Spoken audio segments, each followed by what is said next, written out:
اعوذ باللہ من الشیطان الرجیم بسم اللہ الرحمن الرحیم۔ دیکھنے والے تمام ساتھیوں کو السلام علیکم۔ میرا نام محمد زہیب ہے، پیشے سے وکالت کرتا ہوں اور حاجی انور بہزاد قادری صاحب میرے بھائی ہیں، عزیز ہیں اور میرے کلائنٹ ہیں۔ آج کل بات سوشل میڈیا پر مشہور ہو رہی ہے کہ ایک دہشت گردی، مذہبی انتہا پسندی اور فرقہ واریت کو پروموٹ کرنے والا عمل، اس کو مناظرے کا نام دیا جا رہا ہے۔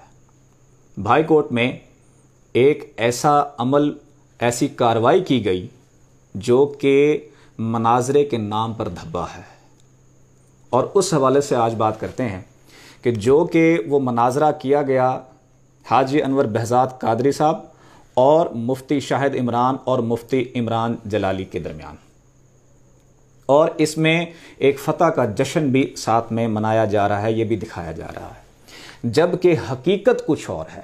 یہ مناظرہ نہیں تھا، قانون اس کو مناظرہ نہیں کہتا۔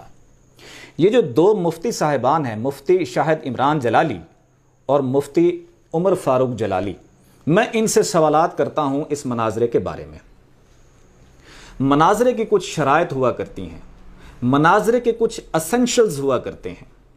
اگر ان شرائط، ان اسینشلز میں سے اگر کوئی مسنگ ہو تو مناظرہ شمار نہیں کیا جائے گا۔ مناظرے کے لیے سب سے پہلے تو ہے ٹاپک کا تعین کیا جاتا ہے، اور یہ تمام چیزیں تحریری طور پر دونوں فریقین بیٹھ کے لکھتے ہیں۔ پہلی بات، اس حوالے سے، اس مناظرے کو ترتیب دینے کے حوالے سے آپ سے بات کب ہوئی؟ آپ کو پرپوزل کس نے بھیجا کہ آئیں مناظرہ کرتے ہیں؟ اس کی ایکسپٹنس کہاں سے ہوئی؟ کس گروہ نے کی؟ اس کا عنوان کس نے رکھا؟ اس کے درمیان شرائط ہوتی ہیں کہ جگہ کا تعین کیا جاتا ہے۔ جگہ کا تعین کس نے کیا؟ کسی نے بھی نہیں۔ اس میں مناظرے میں شریک ہونے والوں کی تعداد کا تعین کیا جاتا ہے۔ کس نے تعین کیا؟ کسی نے بھی نہیں۔ اس میں علماء کا تعین ہوتا ہے کہ دونوں فریقین سے کون کون سے علماء اس میں شرکت کریں گے، اس کا تعین بھی نہیں۔ اس میں تعداد جو تعین کی جاتی ہے علماء کی اور شرکت کرنے والوں کی، ان میں سے کمی بیشی نہیں کر سکتے، اتنی ہی تعداد مخصوص ہوتی ہے۔ اس میں کتابوں کا تعین کیا جاتا ہے کہ کتابیں دونوں فریقین فلاں فلاں کتاب سے حوالے دیں گے۔ کیا کوئی ایسی تحریر موجود ہے کہ پہلے سے یہ ڈیسائیڈ ہوا ہو؟ پھر اس تحریر میں یہ بھی لکھا جاتا ہے کہ اگر کسی اور فریق کے پاس جانا ہے تو اس میں اگر نقصان ہوا تو ذمہ دار کون ہوگا؟ اس میں یہ بھی تعین کیا جاتا ہے کہ یہ جو مناظرہ ہے یہ صرف حق کا، کہ بھئی حق سامنے آ جائے، حق کی تلاش میں ہوتا ہے، نہ کہ بحث و مباحثے میں ہوتا ہے۔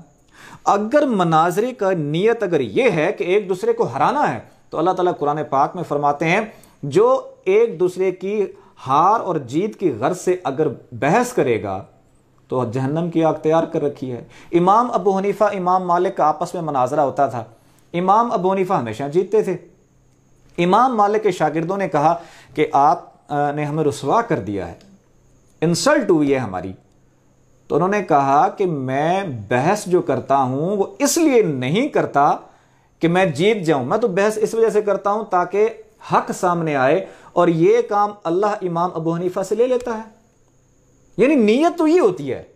لیکن اگر اس کے برعکس دیکھا جائے، آپ مفتیان نے جو ڈنڈے اٹھوا کر جو لوگوں کو اکٹھا کیا، آپ کا مقصد تو یہ تھا ہی نہیں، آپ کا مقصد مناظرہ تھا ہی نہیں، آپ کا مقصد لڑنا، جھگڑنا، انتشار پسندی، دہشت گردی، فرقہ واریت کو اور اپنے گروہ کو پروموٹ کرنا تھا۔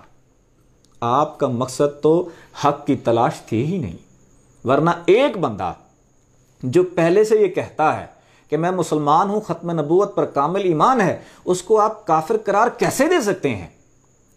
تو یقیناً آپ جیسے علماء کے لیے اللہ نے قرآن پاک میں فرمایا کہ جب ان سے کہا جاتا ہے کہ زمین میں فساد نہ پھیلاؤ، وَإِذَا قِيلَ لَهُمْ لَا تُفْسِدُوا فِي الْأَرْضِ، جب ان سے کہا جاتا ہے زمین میں فساد نہ پھیلاؤ تو کہتے ہیں ہم تو اصلاح کرنے والے ہیں۔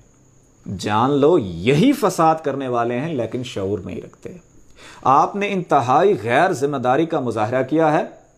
آپ نے کسی جو مناظرے کی شرائط ہوتی ہیں ان میں سے ایک شرط کو بھی آپ نے نہیں اپنایا. جتنی اسینشلز ہوتی ہیں آپ نے ایک پر بھی عمل نہیں کیا.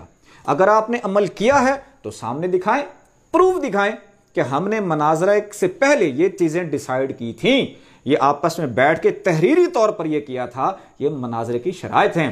اگر آپ کے پاس یہ شرائط نہیں، اگر آپ کے پاس وہ ویڈیو نہیں، اگر آپ کے پاس یہ چیزیں اسینشلز نہیں ہیں تو پھر اس کو مناظرے کا نام نہ دیں. یہ دغا بازی ہے، دھوکہ بازی ہے اور فرقہ واریت ہے، انتہا پسندی ہے اور مذہبی دہشت گردی ہے. جنرل قمر جاوید باجوہ صاحب نے اسلامک انٹرنیشنل یونیورسٹی میں ایک سیمینار کرایا ہے اور اس میں دنیا کے اسکالرز بھی آئے، اور اس سیمینار میں جو چیز بتائی گئی اور جو چیز پرپوزل دیا گیا گورنمنٹ آف پاکستان کو کہ کیا تھا کہ جو بھی بندہ مذہبی دہشت گردی کرے گا، مذہبی انتہا پسندی کرے گا یا ایک مسلمان کو کافر قرار دے کر فرقہ واریت پھیلائے گا تو یہ جو عمل ہوگا وہ بیسکلی اسٹیٹ کے خلاف، ریاست کے خلاف دہشت گردی ہوگی. ان دو مفتیان نے یہ حاجی انور بہزاد قادری صاحب کے خلاف یہ دہشت گردی نہیں کی، انہوں نے اسٹیٹ کے خلاف دہشت گردی کیا ہے، اسٹیٹ کا مس یوز کیا ہے. تو اگر آپ یہ چیز دکھا دیں، یہ پروف دکھا دیں، یہ شرائط دکھا دیں کہ کہاں کہاں ان چیزوں کا تعین ہوا تو درست، اگر نہیں تو آپ کے خلاف یقیناً دہشت گردی کی کارروائی کی جائے گی. انہی الفاظ کے ساتھ میں اجازت چاہتا ہوں اور ان کے جواب کا منتظر رہوں گا جو سوالات میں نے ان سے کیے ہیں. وما علینا الا البلاغ.